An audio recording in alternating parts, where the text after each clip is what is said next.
une petite éruption avec une question.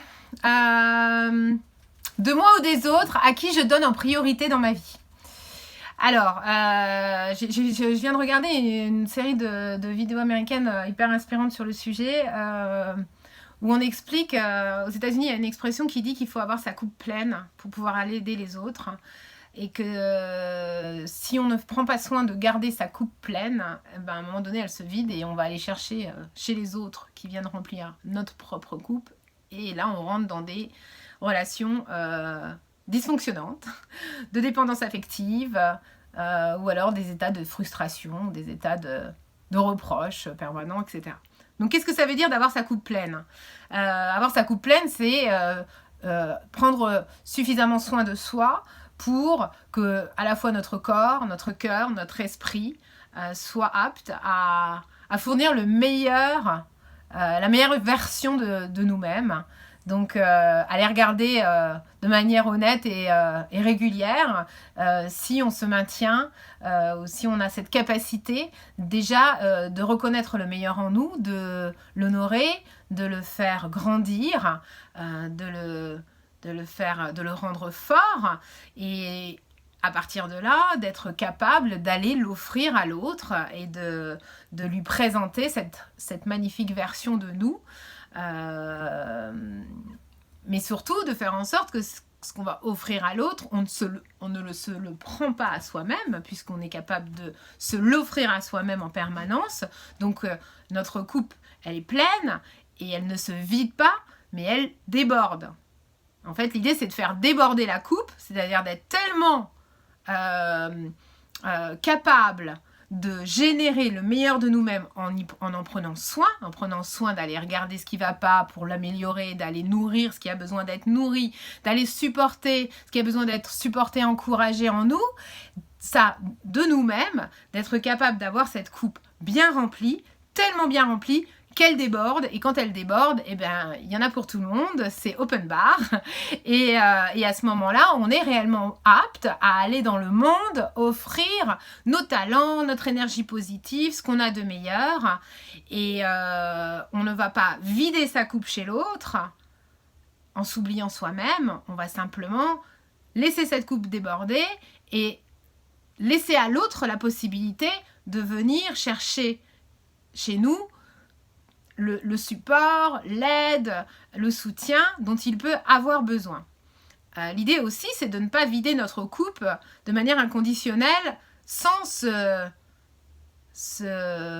prendre soin de savoir si l'autre a réellement besoin de ce qu'on veut lui offrir. Parce que parfois, on veut tellement offrir qu'on ne se pose même pas la question de savoir si c'est utile à l'autre qu'on lui offre. Je pense notamment à nos enfants, par exemple. On est parfois des mamans qui voulons donner beaucoup. Et on ne se pose pas la question de savoir si nos enfants, quelque part, ont peut-être besoin d'apprendre à s'auto-donner des choses et à ne pas les avoir tout cuits, livrés par nous en permanence. Mais est-ce que notre rôle, c'est pas plutôt de les apprendre à devenir des êtres autonomes pour capables de remplir eux-mêmes leur propre coupe, et d'avoir cette même vision des choses et du bonheur, à savoir que cette coupe pleine, c'est notre bonheur en fin de compte. Quand elle est pleine, la coupe, logiquement, on s'est fourni à nous-mêmes tout ce dont on avait besoin et on est heureux. Et c'est ce bonheur-là qu'on va partager. Et il y a une chose qui est claire, c'est que, en tout cas à mon sens, strictement personne d'autre que nous-mêmes n'est apte à venir créer notre propre bonheur. On peut venir nous soutenir pour le faire, on peut venir nous aider quand on en a besoin, on peut venir nous apprendre à le faire, mais on ne peut pas nous le créer.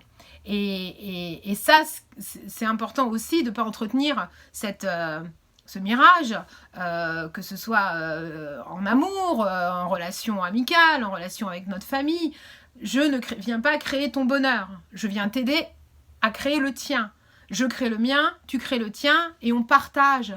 Et on amène nos deux bonheurs ensemble pour aller créer des choses et pour aller aider ceux qui ont besoin de créer leur propre bonheur.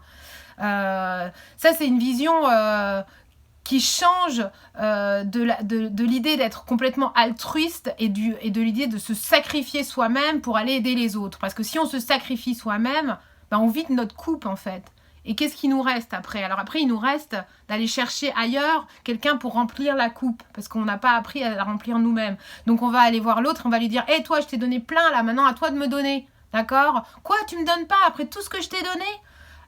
C'est là qu'on se dit que nos enfants deviennent redevables ou alors sont complètement ont qu'une reconnaissance par rapport à tout ce qu'on a fait pour eux. C'est là qu'on commence à avoir des espèces à mettre en place des dépendances affectives ou des vraies frustrations d'avoir donné et de ne pas voir l'autre nous donner autant. Et pourquoi? Parce que en fait, ça marche pas comme ça. Ça marche pas comme ça parce qu'on doit être capable d'autogénérer tout ce qu'on a à offrir, d'avoir cette usine en nous capable en permanence de fournir parce qu'on va prendre soin et de notre corps et de notre cœur et de notre esprit. On va prendre suffisamment soin de tous ces aspects-là de nous pour pouvoir offrir la meilleure version de nous. Voilà. Donc, je vous souhaite de remplir cette coupe et de la garder bien pleine, de la faire déborder de manière phénoménale pour pouvoir ensuite aller faire profiter aux autres de ce que vous aurez appris sur ce chemin de l'acquisition d'un bonheur autonome. Et je pense que si chacun apprend à créer son propre bonheur avec l'aide des autres, évidemment, hein, avec le soutien des autres, avec la compassion des autres, avec les qualités d'apprentissage que l'autre peut fournir, eh bien, on va se retrouver dans un monde vraiment différent, où on va être dans une forme de partage et pas de dépendance, une forme d'interdépendance, mais pas de codépendance. Voilà, écoutez, je vous souhaite un bon week-end, et puis à la prochaine.